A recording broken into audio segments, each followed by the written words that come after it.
Hi, I'm Chris King, grassroots football coach, and your guide to the world of walking football, where running is banned but the banter is alive and well. This episode is part of a special series taken straight from my new book, Coaching Walking Football, packed with 50 plus drills, tips, and tactics. It's out now on Amazon in paperback and ebook, perfect for coaches, players, or anyone who wants to bring structure and a bit of fun to their sessions without needing a UEFA license. Search Coaching Walking Football Chris King on Amazon or check the episode notes for the link. Let's get into today's chapter and see what we can walk away with. Pun absolutely intended. Topics covered in Getting Started as a Walking Football Coach. 1. Understanding your role as a walking football coach. 2. Planning and running effective training sessions. 3. Understanding the rules of walking football. Note, this chapter is designed to be an overview of your role as a walking football coach. The topics mentioned are covered in more detail as you progress through the book. Coaching walking football is a rewarding experience.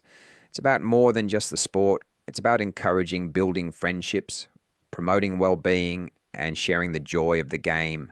As a coach, you'll be a motivator, organizer, and teacher all rolled into one. Whether you're working with a small group or a larger team, the core principles remain the same. Encourage your players, help everyone improve at their own pace, and make it fun. 1. Understanding your role as a walking football coach.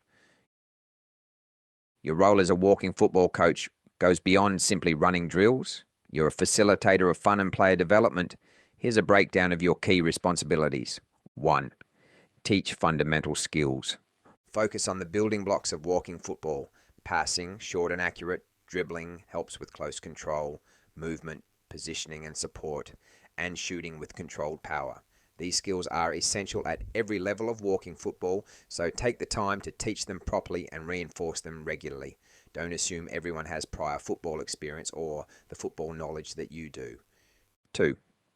Create a positive and inclusive atmosphere.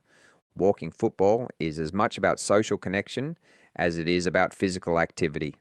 Create a welcoming and supportive environment where everyone feels comfortable and valued, regardless of their ability. Encourage teamwork, celebrate successes, big and small, and emphasize participation over competition. Remember, many players may be new to the sport or returning after a long break. 3. Keep it fun and engaging. While skill development is important, the primary focus should be on enjoyment. Keep the sessions light, varied, and engaging. End each session on a positive note and make sure everyone leaves with a smile. A happy player is a player who will keep coming back. 4. Adapt and differentiate. Recognize that your players will have different fitness levels, abilities, and experience.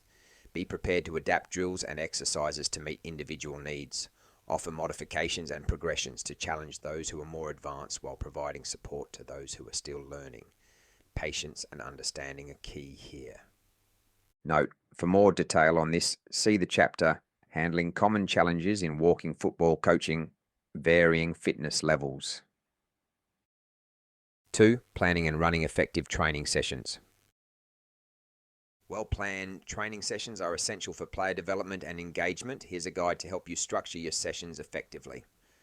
Set clear objectives. Before each session, define what you want to achieve. Will the focus be on passing accuracy, ball control, defense, or a specific tactical concept? Having clear objectives will help you choose appropriate drills and measure progress. Communicate these objectives to your players at the start of the session. 2. Structure your sessions. I will cover this topic in detail in the chapter Planning and Running a Training Session, but here is my walking football training session template for a 60-minute session. The 4 parts of a walking football training session are: Part 1, warm-up, dynamic stretching following by a passing rondo, 10 to 15 minutes. Part 2, football drill with a focus on the topic of the session, 10 to 15 minutes. Part 3, practice match, emphasizing the topic of the session, 30 minutes. Part 4, cool down, walking and stretching, 5 to 10 minutes. 3, keep drills simple and engaging. Choose drills that are easy to understand and execute, especially for beginners. Focus on participation and fun. Avoid overly complicated drills that can lead to frustration. Adapt drills as needed to accommodate different fitness levels and abilities. 4. Organise equipment in advance.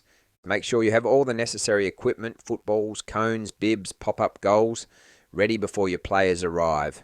This will save time and ensure a smooth training session. I've always found that if players arrive and see that you have arrived early and have the drills set out, colours, bibs laid out, balls on cones or next to the goals, etc., that they have more buy-in and treat the session more professionally. They can see that you have spent the time to be organised and plan the session, so they automatically think, right, we're here to focus, learn and improve, not just muck around. 3. Understanding the rules of walking football. A thorough understanding of the rules is essential for any walking football coach. Here's a summary of some of the key regulations with examples to illustrate how they work in practice. 1. Walking only. No running. This is the cornerstone of walking football. Players must keep one foot on the ground at all times. No running or jogging is allowed. This rule is what makes the game accessible to players of all ages and fitness levels. Example 1. If a player starts jogging to chase the ball, the referee or coach should blow a whistle and stop the game. The player may need to take a step back and remember to slow down to a walk before continuing. Example 2. In a drill, if a player begins to run while dribbling, you can stop the drill and gently remind them, remember, we're walking. Keep those feet grounded. To make it fun, you might use a playful reminder like, pretend you're a penguin, no running allowed. 2nd, no physical contact. Players are not allowed to make physical contact with each other. This is crucial for safety and making the game more accessible. There should be no slide tackles, bumping, pushing, or barging into other players. Example 1. If 2 players are trying to win the ball and one of them uses their body to block the other, the coach should whistle and explain that this isn't allowed. You can block the ball with your feet, but you can't use your body to push or barge. Example 2. During practice, you might remind the players, if someone's in your way, just move around them like a dancing partner. No shoving or barging. 3rd, no slide tackles. Slide tackles are strictly off limits in walking football to prevent injury. Players should focus on using their feet to steal the ball in a controlled manner while remaining upright. Example, if a player attempts a slide tackle, you'll stop the game and explain why it's not allowed. You can say, a slide tackle can be dangerous and cause injuries, so let's focus on using our feet and positioning to win the ball safely. 4. Shorter game. Durations. Walking football games are typically played in shorter intervals to prevent players from becoming overexerted.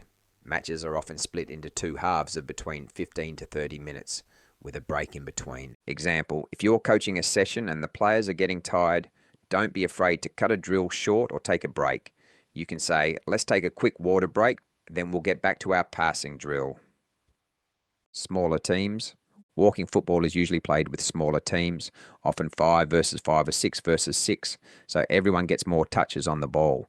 This makes the game more fun and allows for more opportunities for players to practice their skills. Example, if you have 24 players at training, you might set up 2 6v6 games on separate mini pitches. This way, every player is involved and you keep the pace manageable. 6. No offside. There's no offside rule in walking football.